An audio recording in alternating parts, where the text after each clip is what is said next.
los que son papás saben que el amor que uno tiene por los hijos es algo espontáneo.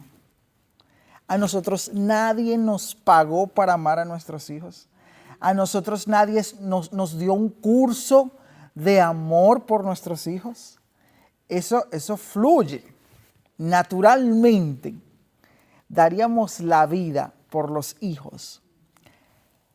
Y nosotros somos simplemente un débil reflejo de lo que es el amor original que un padre tiene por los hijos. Y es el amor que Dios tiene por los suyos.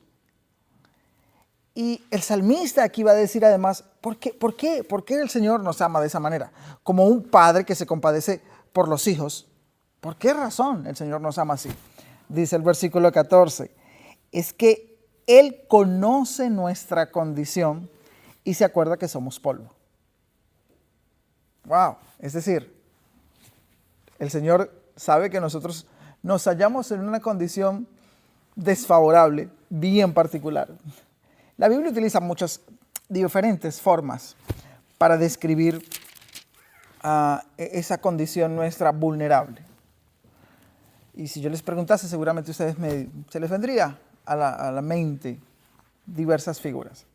Pero hay una en particular que calza a la perfección con nuestra debilidad, con nuestra vulnerabilidad, con nuestra flaqueza.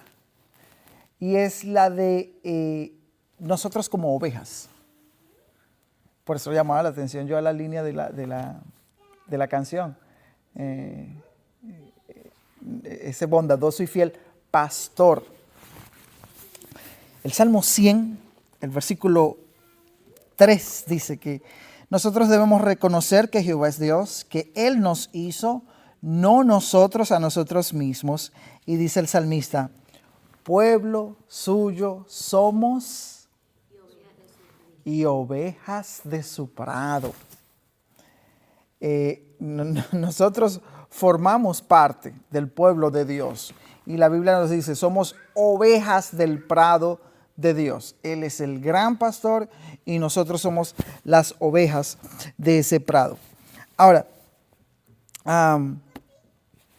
eso no es una comparación muy agradable.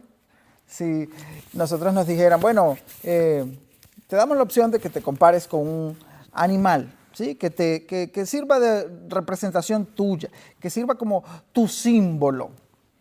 Seguramente muchos de nosotros comenzaríamos a pensar el león, formidable, el rey de la selva, el águila, imponente y majestuosa por los aires, el delfín, un animal inteligente, el tigre, qué sé yo, tantos animales, ¿cierto? Que uno de pronto puede ver ciertos rasgos de fortaleza, de destreza, de agilidad, de velocidad. Sospecho que pocos de nosotros pensaríamos en la oveja para que nos represente, para que nos simbolice. ¿Por qué? Porque la oveja es un animalito vulnerable. La pobre oveja carece de virtudes. Ellas no tienen instinto de orientación. Las ovejas, si se separan del rebaño por un poco, se van a hallar perdidas, van a comenzar a dar vueltas, y si no tienen un pastor que las vuelva y las oriente al rebaño, se pueden perder, quedando expuestas al daño, a la caza de cualquier otro animal.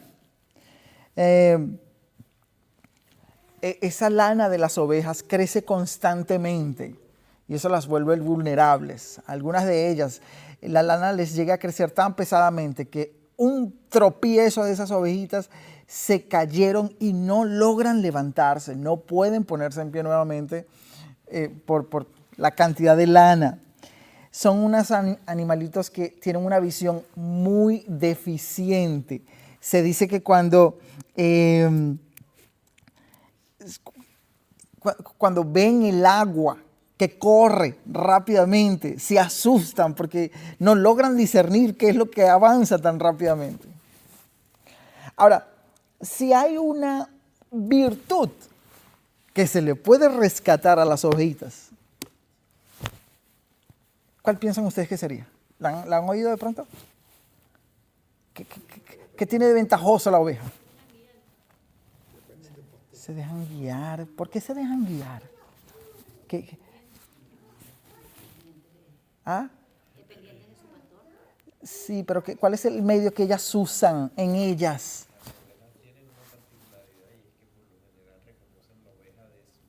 ¿Qué reconocen? ¿Qué hacen? ¿Qué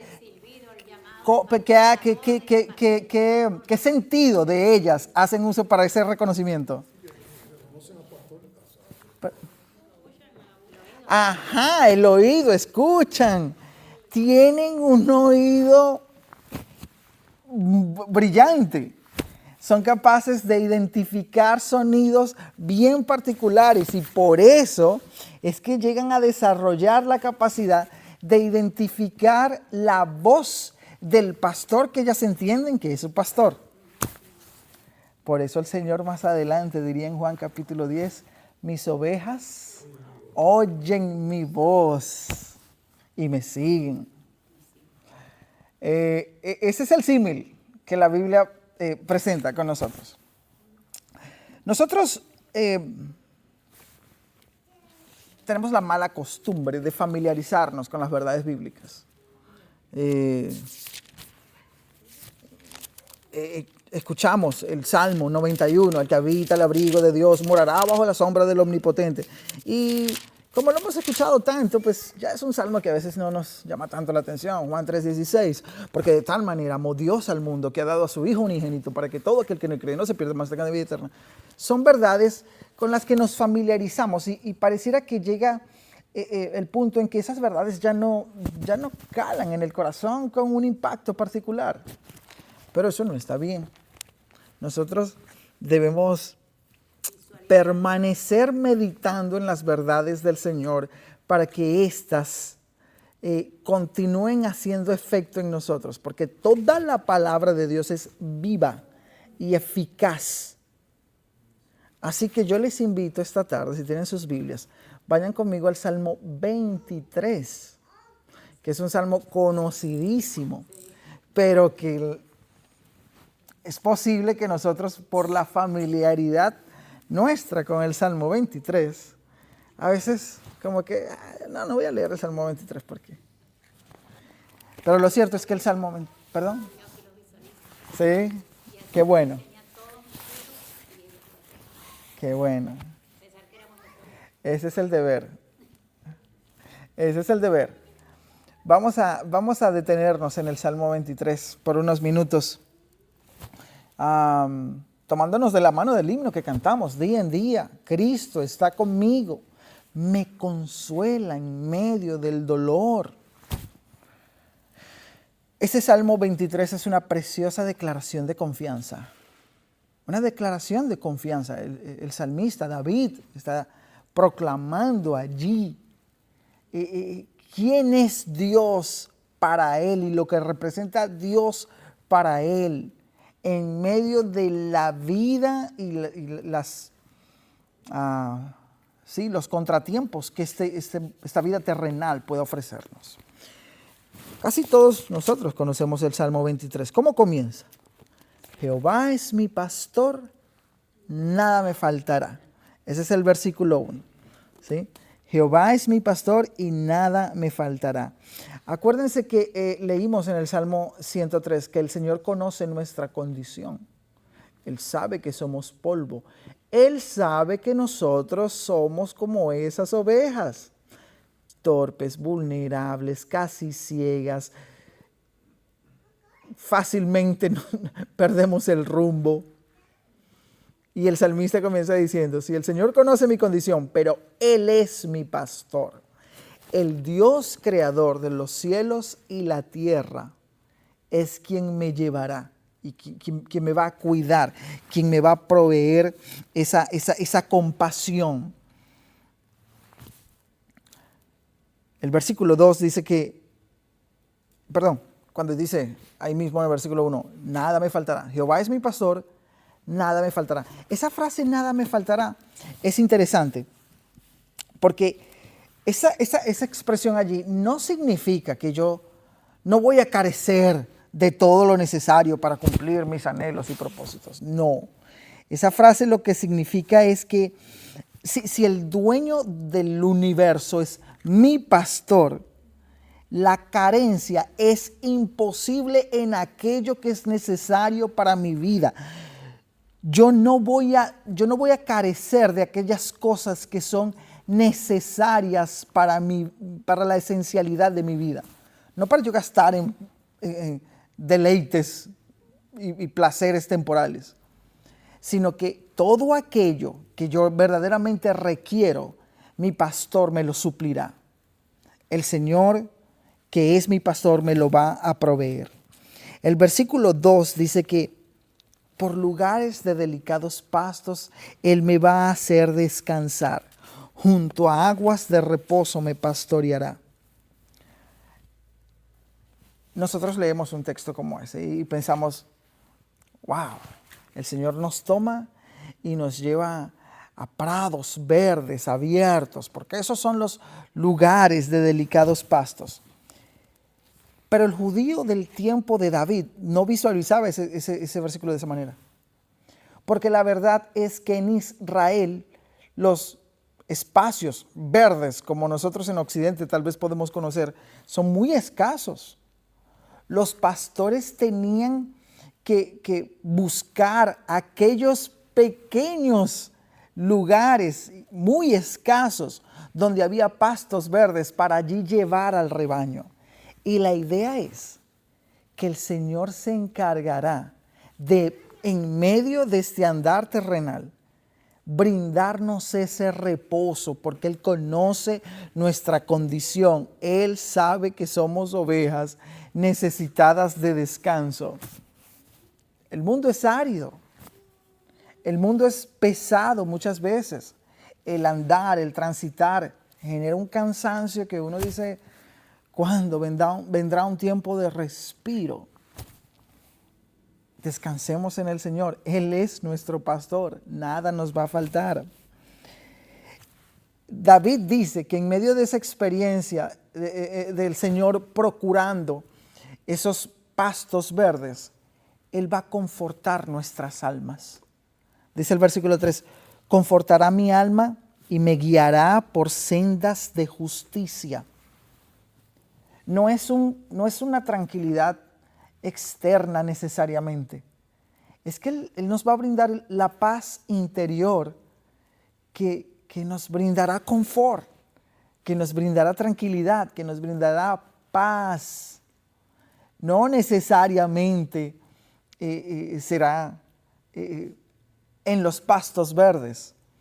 Puede ser andando, y ya lo vamos a ver en los versículos que siguen, en la aridez del mundo, pero el Señor va a confortar nuestras almas. Y lo va a hacer porque siendo Él el pastor, Jehová es mi pastor, o como nos dice el Señor Jesucristo adelante en el Nuevo Testamento, Él es el buen pastor. Él no va a actuar en detrimento de su ser. Él no va a permitir que su gloria se vea afectada. Él va a llevar a cabo bien y de una manera muy eficaz su labor.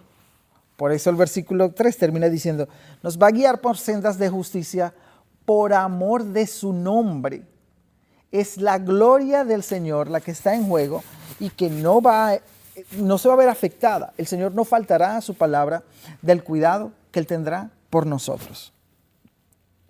El versículo 4 dice que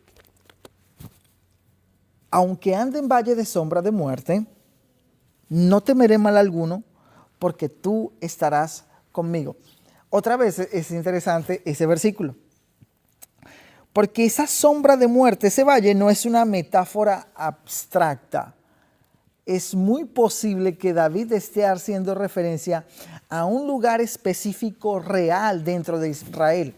Aparentemente era una zona, era como una especie de desfiladero profundo a la que no llegaba la luz del sol, sino por una hora escasa por día. Así que la mayor parte del tiempo, todos los días, ese pasadizo era oscuro. Y cuando los pastores tendrían que adentrarse por allí con su rebaño, imagínense todas estas ovejas carentes de una visión buena, corrían el riesgo de ser presas de hienas que estuviesen escondidos, de zorros, de cualquier tipo de animal que las atacase. ¿Qué hacía el pastor? El versículo dice acá: aunque yo ande en valle de sombra de muerte como oveja, no voy a temer mal alguno. ¿Por qué? Él dice, porque tú estarás conmigo. Yo sé que yo debo transitar ese valle de sombra de muerte, pero allí vas tú como mi compañía. Y escuchen esto: tu vara y tu cayado me infundirán aliento. Los pastores en medio de ese valle oscuro, para procurar recuerden que tienen buen oído, las ovejas, para procurar que las ovejas no se descarriasen, no se dispersaran, iban haciendo uso de la vara y del cayado, tocando las piedras, para que la oveja se dejase guiar por el sonido y siguiera al pastor y siguiera al rebaño. Lo que el salmista está diciendo acá, lo que David está diciendo acá, es que el sonido de tu vara y de tu cayado me infunden aliento, me brindan el oxígeno necesario para continuar adelante. Mis hermanos, nuestro Dios es el soberano creador de los cielos y la tierra. No hay un episodio que pueda conducirse de forma independiente y que no esté bajo el control de Dios. Cualquier episodio, cualquier personalidad que de alguna forma nos esté afectando, está bajo el control de Dios y Él es nuestro pastor. Ese solo pensamiento debiera nosotros llenarnos de ese infundir aliento en nuestro ser y brindarnos la paz que necesitamos, brindarnos la paz que todo cristiano debería tener. El versículo 5. Hay una transición entre el versículo 4 a los versículos 5 y 6. David ya deja la figura del pastor y el rebaño. Y ahora pareciera que va a hablar acerca de un anfitrión que invita a otro a comer y que lo sienta a la mesa. Pero el escenario de la cena o de la comida es particular. La idea es que este invitado está siendo perseguido, está siendo angustiado. Hay personas detrás de él acechando su vida. Pero el anfitrión le concede a él un escenario en el cual él puede descansar a pesar de los individuos que quieran perturbarle la paz. Dice el versículo 5. Aderezas mesa delante de mí en presencia de mis angustiadores. Es como que el anfitrión quiere calmarlo. Él quiere que esta persona, que este invitado, repose tranquilamente. No hagas caso de aquellos que te persiguen, de aquellos que quieren angustiarte la vida. Come, deleítate. Y mientras come, lo colma de atenciones. Vean cómo sigue diciendo el versículo 5. Unges mi cabeza con aceite. Mi copa está rebosando. Son atenciones que el anfitrión quiere tener con el comensal. Y el versículo 6 cierra, porque es lo que yo les decía, es una declaración de confianza. Son bondades y cuidados y favores y misericordias que el Señor tiene con la oveja, tiene con este invitado.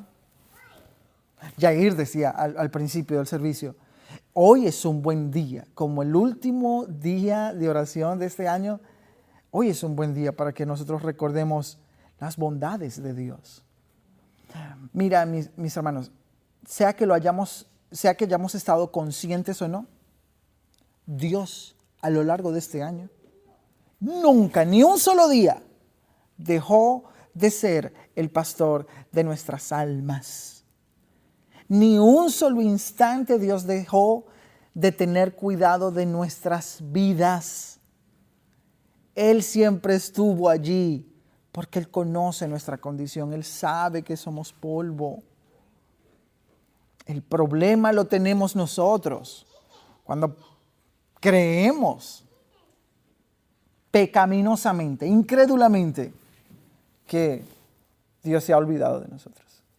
¿Recuerdan? Aquí llegamos a hablarlo de Asaf, por allá en el Salmo 77. Él cree que Dios se ha olvidado de él, él cree que Dios, pobrecito yo, pero en algún momento él reflexiona, no, enfermedad mía es esta. No, traeré a la memoria todo lo bueno que el Señor ha hecho conmigo en el pasado. Bueno, de la misma manera debemos hacer nosotros. David pone el sello final acá en el Salmo 23 con el versículo 6 y dice, es como que dijera, verdaderamente, ciertamente, dice, ciertamente el bien y la misericordia me seguirán todos los días de mi vida. Esa palabra seguirán, muchas personas piensan, y yo creo que sí, eso cabe, que podría ser traducida como perseguirán. Es como que el bien y la misericordia, tú vas adelante porque como oveja necia que eres, quieres apartarte del rebaño, pero ahí va el bien y la misericordia de Dios detrás de ti. El bien y la misericordia de Dios nos perseguirán todos los días de mi vida. Y en la casa de Jehová moraré por largos días, termina diciendo el Salmo. Mis hermanos, meditemos en esta verdad preciosa de parte de Dios, porque creo que nos va a servir como un adecuado cierre para hacernos conscientes de que el Señor siempre nos ha visto misericordiosamente a lo largo de este año y que seguirá haciéndolo a partir de este próximo año que viene, hasta todos los días de nuestras vidas, dice acá. En la casa del Señor moraremos por largos días, de una manera más precisa, por la eternidad.